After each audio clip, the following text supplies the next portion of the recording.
നമസ്കാരം, പുതിയൊരു വീഡിയോയിലേക്ക് സ്വാഗതം. ഇന്നും ദയനീയമായ ഒരു വീഡിയോ ആണ്. കഴിഞ്ഞ 2 മാസങ്ങൾക്ക് മുമ്പ് നമ്മുടെ സ്ഥാപനത്തിൽ നിന്നും മരുമകനെയും കൊച്ചുമക്കളെയും കാണണമെന്നും പറഞ്ഞ് വീട്ടിലേക്ക് പോയ സരോജിനി അമ്മയുടെ വീട്ടിലാണ് ഇന്ന് ഞാൻ എത്തിയത്.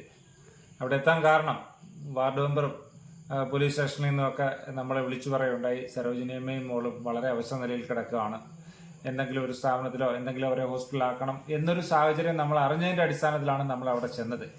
അപ്പോൾ അവിടെ ചെന്നപ്പോൾ സരോജിനിയമ്മയെ കണ്ടപ്പോൾ നമുക്ക് വളരെയധികം കഷ്ടം തോന്നി. ഇന്ന് സരോജിനിയമ്മയെ ഹോസ്പിറ്റലാക്കുന്ന ഒരു വീഡിയോ ആണ് ഇന്ന് ഞാൻ നിങ്ങളോടൊപ്പം ഷെയർ ചെയ്യുന്നത്. എൻ്റെ ചാനൽ ആദ്യമായി കാണുന്നവരാണെങ്കിൽ എൻ്റെ ചാനൽ സബ്സ്ക്രൈബ് ചെയ്യുക. എന്നെയും നിർധനനായ ഒരു കൂട്ടം അമ്മമാരെയും സപ്പോർട്ട് ചെയ്യുന്നുള്ള പ്രതീക്ഷയോടെ ഞാൻ നേരെ വീഡിയോയിലേക്ക് പോവുകയാണ്.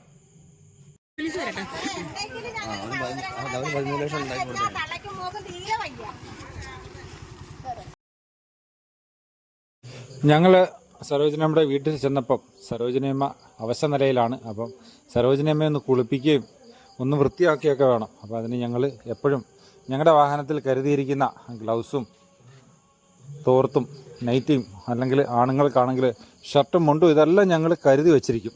ഞങ്ങൾ എവിടെയെങ്കിലും പോയാൽ ഒരു അത്യാവശ്യത്തിന് ഒരച്ഛനെയോ ഒരമ്മയോ കണ്ടാൽ അവരെ ഒന്ന് വൃത്തിയാക്കണമെങ്കിൽ ഞങ്ങൾ ഈ സാധനങ്ങൾ ഞങ്ങളുടെ വണ്ടിയിൽ കരുതി വച്ചിരിക്കുന്നതാണ്.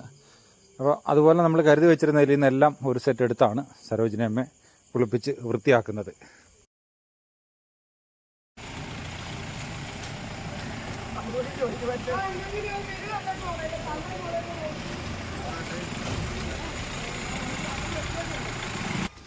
നമ്മുടെ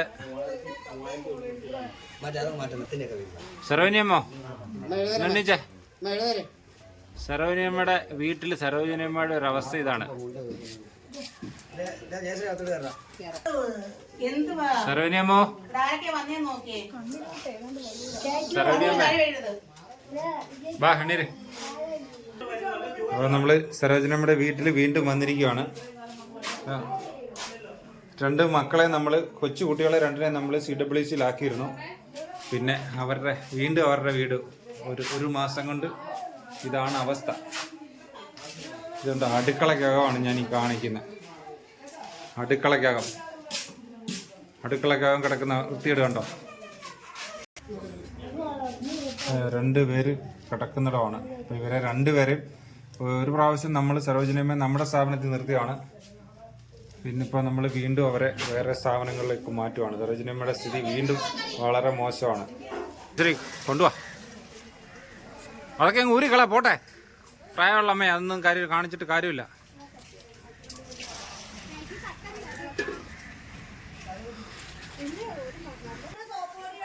ആ അമ്മയുടെ മകളാണ് രാജി. നമ്മൾ ഒരു പ്രാവശ്യം മെഡിക്കൽ കോളേജിൽ അഡ്മിറ്റ് ചെയ്താണ്. അവിടുന്ന് ചാടിയതാണ്. അവിടുന്ന് ചാടി വീണ്ടും വണ്ടി കയറി ഇവിടെ വന്നു. ഇനിയിപ്പോൾ വീണ്ടും നമ്മൾ ഹോസ്പിറ്റലാക്കുവാണ്. വേറെ വഴിയില്ല.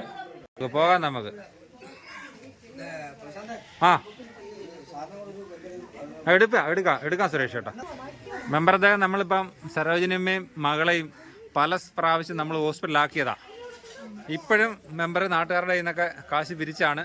മെമ്പറും ഇവിടുത്തെ പരിസരവാസികളുമായി നടന്ന് രാജ്യം മുഴുവൻ നടന്ന് പിരിവെടുത്താണ് ഈ പറഞ്ഞു വിടുന്നതെല്ലാം. ഇനിയെങ്കിലും ഞങ്ങൾക്കൊന്ന് പറയാനുള്ളത്, ഇവരെ ഒരു സുരക്ഷിതമാവുന്ന നിലയിൽ എത്തിക്കണം. അതിനുശേഷം ഇങ്ങോട്ട് കൊണ്ടുവരാവുള്ളൂ.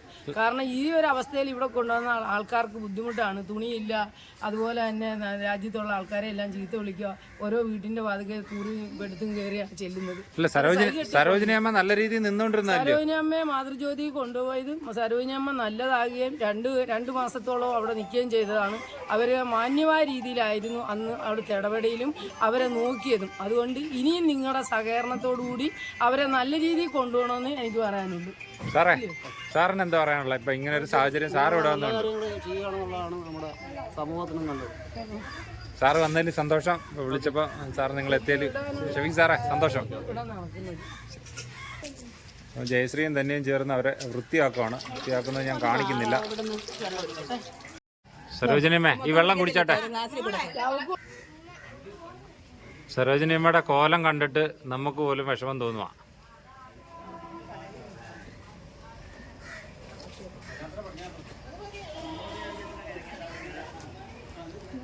സരോജിനിയമ്മയുടെ അയൽക്കാരാണിത്. ഈ അയൽക്കാരാണ് എപ്പോഴും ഈ സരോജിനിയമ്മയെ സഹായിക്കുന്നത്. ഇപ്പോഴും അവരെല്ലാവരും എല്ലാവരുടെ ചേർന്ന് കാശൊക്കെ പിരിച്ച് വെള്ളവും മേടിച്ച് കൊടുത്ത് സരോജിനിയമ്മ മെഡിക്കൽ കോളേജിൽ കൊണ്ടുപോകാനുള്ള സംവിധാനം ചെയ്യുകയാണ്. രാജിയെ ഒന്നെണ്ണീച്ചേ. സരോജിനിയമ്മയുടെ മോളാണ്, 39 വയസ്സുള്ള ഒരു പെണ്ണാണ്. ഒരു തരത്തിലും പറഞ്ഞാൽ കേൾക്കുന്ന ആളല്ല. ഈ ഒരു മകൾ മുഖേനയാണ് ഈ ഒരു കുടുംബം മൊത്തം നശിച്ചു പോയത്.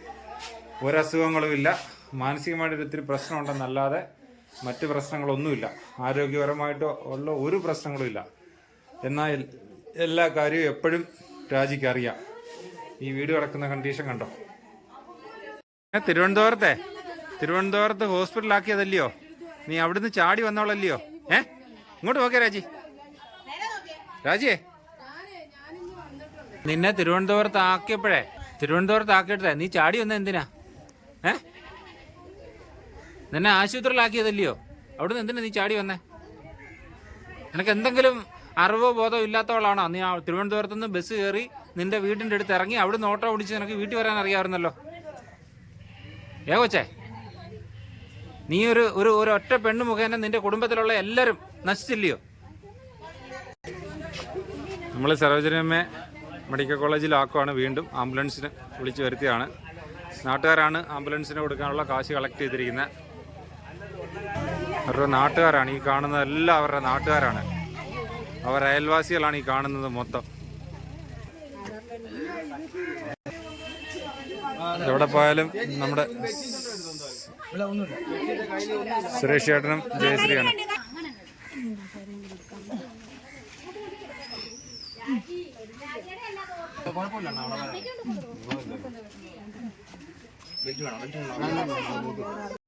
ഇതിവിടെ ഈ നിൽക്കുന്നവരെല്ലാരും കൂടെ 50-100 ഒക്കെ പിരിച്ച പൈസ ബാക്കിയോട് വായിച്ചു. നിങ്ങൾക്ക് തരുന്ന ആ രീതി തരുന്നല്ലോ പറഞ്ഞാൽ അവിടുത്തെ ഈ അവരുടെ അവസ്ഥ അതാണ്. എത്ര രൂപ ഉണ്ട് മെമ്പർദ്ദേഹം? അത് 6500. അപ്പൊ ആംബുലൻസ് വാടകയല്ലേ? എണ്ണി കൊണ്ടുപോകും ഞാൻ. ഇത്രയും ആൾക്കാർ അവരവരുടെ പോക്കറ്റിൽ നിന്ന് 100-200 എന്നൊക്കെ ഓരോരുത്തർ ഒക്കെ കൊടുത്തവരാ. അയൽവാസികളായിട്ടുള്ള ആൾക്കാരാണ് കൂടുതലും ചെയ്തിരിക്കുന്നത്.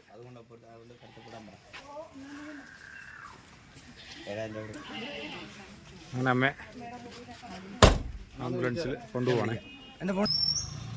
നമ്മളമ്മ മെഡിക്കൽ കോളേജിലേക്ക് കൊണ്ടുപോവാണ്. ഇതിൽ നമുക്ക് എടുത്തു പറയാനുള്ളത് ഈ അയൽക്കാരെയാണ്. ഈ അയൽക്കാരാണ് ഇതെല്ലാം ചെയ്യാൻ സഹായിക്കുന്നത്. സരോജിനിയമ്മയെ അവിടെ ചെന്ന് കണ്ടപ്പോൾ ആ ഒരു വിഷമമാണ് നമുക്ക് തോന്നിയത്. കാരണം എങ്ങനെയാണ് നമ്മൾ കൊണ്ടുപോയി വിട്ടത്, നമ്മുടെ വീട്ടിൽ നിന്ന് എങ്ങനെയാണ് പോയത്? അവിടെ ചെന്ന അമ്മയ്ക്ക് ഭക്ഷണവും ഇല്ല, നോക്കാനും കാണാനും ആരുമില്ല. മകളാണെങ്കിൽ എന്തെങ്കിലും ഭക്ഷണം അയലത്തുകാർ കൊടുത്താൽ അത് അമ്മയ്ക്ക് കൊടുക്കാതെ സ്വന്തമായിട്ട് കഴിക്കുക. ആരെടുത്തെങ്കിലും കൈനീട്ടി കാശ് മേടിച്ചാൽ അത് സ്വന്തം ആഹാരത്തിന് വേണ്ടി വിനിയോഗിക്കുക. അങ്ങനൊരു മകളാണ്. എന്നാൽ ആ മകൾക്ക് എല്ലാ കാര്യങ്ങളും തിരിച്ചറിയാം. ആരുടെടുത്തേലും പോയി ഭക്ഷണം മേടിക്കണമെന്നോ ആരുടെടുത്തേലും കാശ് മേടിക്കണമെന്നോ ഇതെല്ലാം സഹോദരിക്ക് തിരിച്ചറിയാനുള്ള കഴിവുണ്ട്. പക്ഷെ അമ്മയെ നോക്കില്ല. ഞങ്ങൾ ഓരോ വീടുകളിൽ ചെല്ലുമ്പോഴും അല്ലെങ്കിൽ നാട്ടുകാരോ ജനപ്രതിനിധികളോ ആരെങ്കിലും ഒക്കെ വിളിച്ച് ഞങ്ങൾ ഓരോ വീടുകളിൽ ചെല്ലുമ്പോഴും അവിടെ പ്രായമായവർ കഴിയുന്ന ഒരു സാഹചര്യം വളരെ അത് പുറത്തു പറയാൻ പറ്റാത്ത തരത്തിലാണ് ഓരോ വീട്ടിലും ചെല്ലുമ്പോൾ പ്രായമായവർ കഴിയുന്നത് കാണുന്നത്. എല്ലാ വീട്ടിലും നിങ്ങളോട് പറയുന്നത് പോലെ നിങ്ങളുടെ പ്രായമായ അച്ഛനമ്മമാരായിരുന്നാലും മുത്തശ്ശന്മാരായിരുന്നാലും നിങ്ങളൊരു ഇത്തിരി സ്നേഹത്തോടെ അവരെ ചേർത്ത് പിടിക്കുക. അവർക്കൊരു ഒരു ദിവസത്തെ 24 മണിക്കൂറിൽ ഒരു 10 മിനിറ്റ് നിങ്ങൾ അവർക്ക് വേണ്ടി ചെലവഴിക്കുക എന്നുള്ളതാണ് എനിക്ക് പറയാനുള്ളത്. നിങ്ങളുടെ അഭിപ്രായങ്ങൾ കമൻറ്റുകളായി രേഖപ്പെടുത്തണം. പുതിയൊരു വീഡിയോയുമായി നിങ്ങളുടെ മുന്നിലെത്തും വരെ നിങ്ങളുടെ സ്വന്തം മാതൃജ്യോതി പ്രശാന്ത്. നന്ദി, നമസ്കാരം.